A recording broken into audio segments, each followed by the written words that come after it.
대한예수교장로회 합동이 제100회 총회를 기념해 개혁신학 2단 대책 대회를 개최했습니다. 한국교회의 순교자를 기억하기 위한 순교자 추모 예배가 드려졌습니다. 한국기독교장로회 생태공동체 운동본부에서 제3회 생명살림 텃밭 시상식을 개최했습니다. 분단 70주년을 맞아 오는 8월 3일부터 진행될 휴전선 국토횡단기도회의 행군대장 신촌 아름다운 교회 이규 목사와 이야기 나눴습니다. 안녕하십니까. 굿TV 뉴스입니다. 이단들의 포교 전략이 날이 갈수록 교묘해지고 있습니다.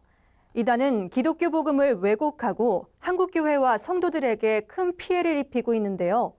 대한예수교장로회 합동이 100회 총회를 기념하고 총회 정체성 확립을 위한 2단 대책대회를 열었습니다. 김정현 기자입니다. 날로 교묘해지고 강력해지는 이단의 포교 전략에 대한예수교장로회 합동총회가 적극 대응하기 위해 예장합동 목회자들을 대상으로 개혁신학 2단 대책대회를 열었습니다. 이날 행사에서는 신천지와 안증회, 구원파와 JMS의 활동과 대처 방안에 대해 살펴봤습니다. 구리지역 2단 상담소장 신현웅 목사는 현재 신천지 신도가 매년 2만 명씩 증가하고 있다고 밝혔습니다. 그러면 4만 명이 등록을 해서 2만 명이 수료를 하는 거거든요. 이렇게 컨택을 해서 손을 대는 사람은 근 40~50만 정도가 접촉을 당하고 있고, 그리고 접근을 해서 계속 미혹의 손길이 뻗치고 있는데도 불구하고 성도들이 아직도 신천지에 대해 감을 잡지 못하고 있는. 또한 요즘 신천지는 중대형 교회를 집중 공략하고 있으며 작은 교회에는 교회를 통째로 넘어뜨리는 사놈기기 전략을 쓰고 있다고 전했습니다. 그리고 더 간교한, 그러니까 수법이 날로 진화하고 있다 하는 겁니다. 그래서 막연하게 그냥 추수꾼 전도 전략, 사놈기기 전도 전략 이런 식으로 막연하게 대처해서는 신천지 대처가 안 된다는 거죠.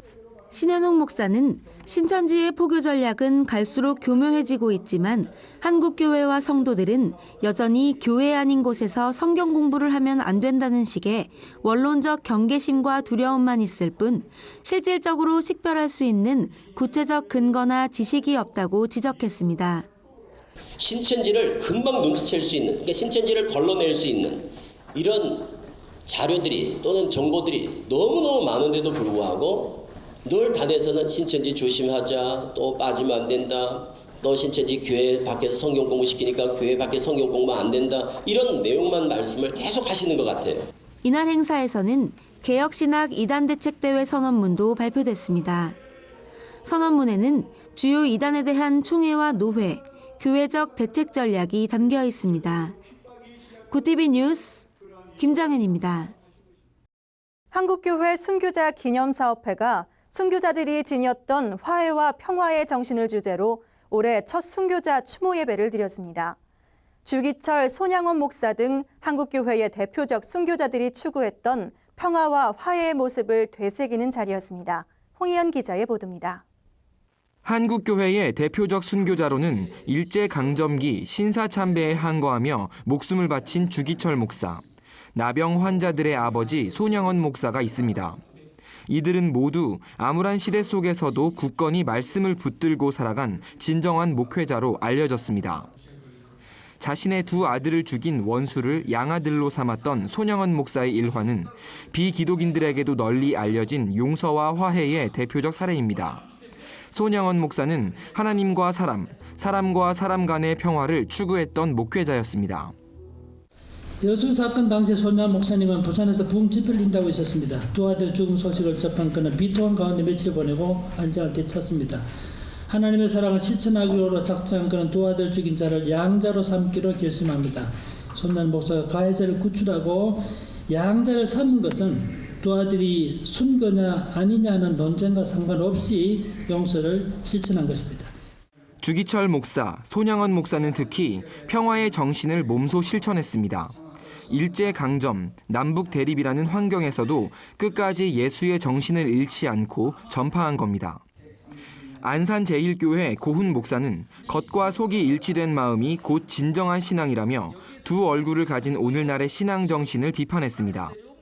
오늘날은 얼마나 많은 사람이 사랑한다, 또 주님을 위해 죽겠다, 이건 다 겉얘기예요. 입술에 불과해요. 내면 속에 진짜 내면과 외면이 일치가 된 신앙이 순교 신앙이었어요. 이어진 발제에서 서울신대 박명수 교수는 한국 최초의 순교자로 알려진 로버트 토마스에 대해 이야기했습니다. 박 교수는 토마스 선교사가 복음 전파와 무역을 병행한 것은 비판할 만한 대목이지만 그가 전한 성경이 평양의 장대현 교회를 만드는 데 큰 역할을 한 것은 긍정적으로 평가해야 한다고 주장했습니다. 구티비 뉴스 홍우연입니다. 한국기독교 장로회 주관으로 제3회 생명살림 시상식이 개최됐습니다. 하나님이 창조하신 자연 그대로의 모습을 회복시키고 생명과 자연의 풍성함을 이웃과 나누자는 취지에서입니다. 공인혜 기자가 보도합니다. 잎사귀 사이로 비치는 햇볕, 그리고 일렁이는 바람. 하나님이 허락하신 자연은 가지의 열매를 붉게 물들입니다. 창조 질서를 파괴하는 인간 중심의 삶으로 먹거리 오염이 심각한 요즘, 자연을 회복시키고 생명의 풍성함을 이웃과 나누는 운동이 일고 있습니다. 텃밭을 가꾼 교회를 선발해 시상하는 제3회 기장 생명살림 시상식에서입니다. 저희가 처음에 이것을 하게 된 동기는 생명살림에 대한 어떤 그런 의식을 고취시키기 위해서 특별히 요즘 먹을거리들이 너무 많이 오염되고 땅이 너무 오염됐잖아요. 그래서 어떻게 하면 좀 내 가까이 이런 생명의 소중함도 깨닫고 또 오염되지 않은 먹거리들을 먹을 수 있을까라고 생각하면서 그러면 우리가 텃밭 가꾸기를 조금 권장해서 이런 것들을 교회 차원에서 널리 할 수 있게 해야 되겠구나. 생명살림 운동은 교회 주변을 일궈 화학 비료를 쓰지 않은 친환경 농산물을 직접 생산하는 것을 말합니다. 유소년부 아이들에게는 농사의 어려움을 직접 체험시키는 교육적 효과가 크며 교우들에게는 생태적 신앙 교육을, 또 수확한 농작물을 함께 먹으며 이웃과 교제하는 나눔의 기쁨을 누릴 수 있습니다. 올해 수상교회는 군산 성덕교회, 신갈 장로교회, 하늘씨앗교회 등 모두 6곳입니다. 특히 서울 시내에 위치한 하늘씨앗교회는 교회 옥상을 텃밭으로 꾸미면서 도시 속 생명살림의 가능성을 보여주었습니다. 주최 측은 앞으로 창조 질서를 회복시키는 생명살림 운동의 확산을 위해 수상교회뿐 아니라 참여교회가 함께하는 연대차를 조직하고 지속적 운동을 추진하겠다고 밝혔습니다. 구티비 뉴스 공인입니다. 한국교회 회개의 눈물을 위한 2015 회초리 기도대성회가 열립니다. 지난해에 이어 두 번째로 열리는 이번 성회에서는 목회자들이 직접 회초리를 맞으며 한국교회의 각성을 위해 기도하는 시간이 마련됩니다. 회초리 기도성회 준비위원장 김진홍 목사는 순교의 피로 세워진 오늘날 한국교회는 절체절명의 순교신앙이 결여됐다며 이번 성회를 통해 다시 한번 성령의 역사를 경험하고 부흥의 바람이 일어나길 바란다고 기대를 나타냈습니다. 원로 목사의 대표회장 서상기 목사는 지금 우리에게는 힘 있는 기도, 통회의 기도가 필요하다고 강조하며 말할 수 없이 부패한 한국교회가 위선의 가죽을 벗는 길은 오직 기도라고 조언했습니다. 오는 7일 한국교회 100주년 기념관에서 열리는 이번 성회에는 국내 최고령 목회자 김영창 목사, 여의도 순복음교회 조용기 목사 등 교계 원로 목회자들이 참여하며 한국기독교 총연합회 대표회장 이영훈 목사, 한국교회연합 대표회장 양병희 목사 등 연합 단체장들도 함께 기도합니다. 세중앙교회가 선교 최정방에서 영적 전쟁을 치르는 선교사들을 섬기고자 선교센터를 개관했습니다. 세중앙 선교센터는 2003년 14개실을 시작으로 2008년 중축해 28개실로 운영해왔습니다. 그동안 4천여 명의 선교사들이 이용했으며 세계 선교의 소통과 사역 네트워크의 공간이 되었습니다.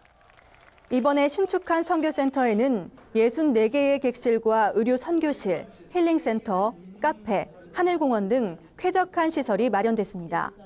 선교사들에게 무료 제공되며 다양한 교회 프로그램도 경험할 수 있습니다. 지난 1일 열린 세중앙 선교센터 개관식에서 데이비드 게리슨 목사는 선교적 사명은 하나님 주권이며 선교사들이 복음을 전하는 모든 곳에 성령께서 미리가 준비한다는 사실을 기억하라고 강조했습니다. 박중식 담임 목사는 세중앙 선교센터가 헌신하는 선교사들에게 회복과 재충전의 장으로 쓰임받기를 원했습니다. 이날 세중앙교회는 세계 깃발 퍼레이드를 펼치며 온천하에 복음을 전하자고 비전을 선포했습니다.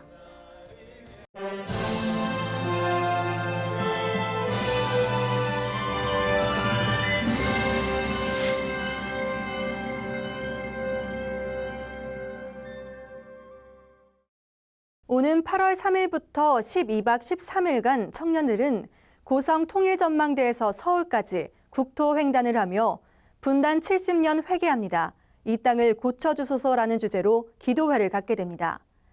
올해로 5번째 청년들과 국토기도대장정을 떠나는 행군대장 신촌 아름다운 교회 이규 목사와 이야기 나눴습니다. 분단 70주년을 맞이해 오는 8월 3일부터 휴전선 국토횡단기도회 성청 위드웍이 시작됩니다. 기도회에 참석한 청년들은 회개하는 마음으로 한국교회의 부흥과 한반도의 평화적 통일을 위해 기도하며 국토를 횡단하게 됩니다. 그 분단 70주년을 우리가 영적으로 돌파를 하자. 그리고 이 문제를 해결해야 될 가장 중요한 포인트는 회개에 있다. 민족의 아픔을 내 아픔으로 여기지 못하는 개인적인 집단 이기적인 그런 우리의 신앙을 우리가 한 번 더 새롭게 해보자. 그래서 우리의 미래를 한국의 미래를 한번 열어보자. 국토기도대장정은 2011년부터 시작돼 올해로 5회째를 맞습니다. 걷는 것은 힘들지만 그 안에 하나님과의 만남과 깊은 깨달음이 청년들을 감사케 합니다. 정말 중요한 거는 힘들긴 하지만 또 즐겁고 굉장히 힘이 납니다. 그러니까 왜 그러냐면 걸으면서 찬양하고 기도하고 그랬을 때 어떤 영적인 우리에게 또 에너지가 이렇게 올라오는 것도 있고요. 그러니까 뭐냐면 특별한 어떤 집회가 아니라 23일 내내 이번에는 23일이 되겠지만 스스로 깨닫고 스스로 하나님께 나아가고 스스로 결단하고 그러한 감동이 있어요. 특히 이번 기도회는 예수교 대한성결교회 소속 청년들이 함께하게 됩니다. 성청이라는 조직이 있어요. 성결교회는. 그래서 그 성결교 청년들이 함께 하게는 됩니다. 그런데 사실 저희가 이번에 하면서 꼭 막지는 않아요. 그러니까 다른 교파라 그래도 얼마든지 들어올 수 있고 이거의 취지는 그래서 어디에도 성청에 대한 성결교회에 대한 강조점은 거의 없어요. 우리는 한국교회 일원으로서 한국교회를 대신해서 회개하고 대신해서 결단하고 가자라는 차원이에요. 이번 국토횡단 기도회는 8월 3일부터 15일까지 고성 통일전만대에서 파주 임진각 그리고 서울까지 걷게 됩니다. 마지막 서울에서는 행군 기도자 외에 후원자들도 모두 모여 대한민국을 축복하며 기도할 예정입니다. 구TV 뉴스 김지선입니다. 주요 단신입니다. 6월 30일 대한예수교장로회 합동총회장 벤남선 목사와 김영우 목사가 만나 길자연 목사의 사임으로 공석이 된 총신대 총장직을 재단이사장 김영우 목사가 수행하는 것에 대해 합의했습니다. 이에 따라 김영우 재단이사장은 길자연 전 총장 잔여 임기 동안 총장직을 수행하게 되며 재단이사회와 운영이사회는 필요한 절차를 밟게 될 예정입니다. 명성교회가 창립 35주년을 맞아 교회 개척과 기도실 분립을 진행합니다.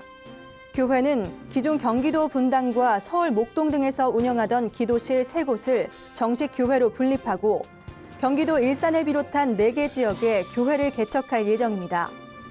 부목사들이 파송 개념으로 목회를 맡게 되며 기도실 분립은 지역 성도들이 설립 후 출석할 계획입니다. 한국기독교 재정투명성협회가 6월 27일 서울 팔레스 호텔에서 창립총회를 개최하고 공식 출범했습니다. 한재협은 교회, 선교단체, NGO 등 기독교 단체들이 하나님이 허락하신 재정을 건전하게 운영하고 회계를 투명하게 관리하도록 재정 투명성을 인증하는 국내 첫 번째 기구입니다. 초대 회장으로는 황호창 세종대 교수가 선출됐습니다. 한국 YMCA 전국연맹이 오는 25일 강원도 철원 노동당사와 소이산 일대에서 제1회 코리아 피스데이를 개최합니다. 한국기독교교회협의회, 한국기독청년협의회와 함께 6.25 전쟁 정전협정일인 7월 27일을 앞두고 기존 정전협정을 평화협정으로 바꾸기 위해 기독시민단체들의 공감대를 모으기 위함입니다. 철원 제1교회에서 한국와이평화통일운동협의회 창립예배와 평화순례, 평화기도회 등도 진행될 예정입니다.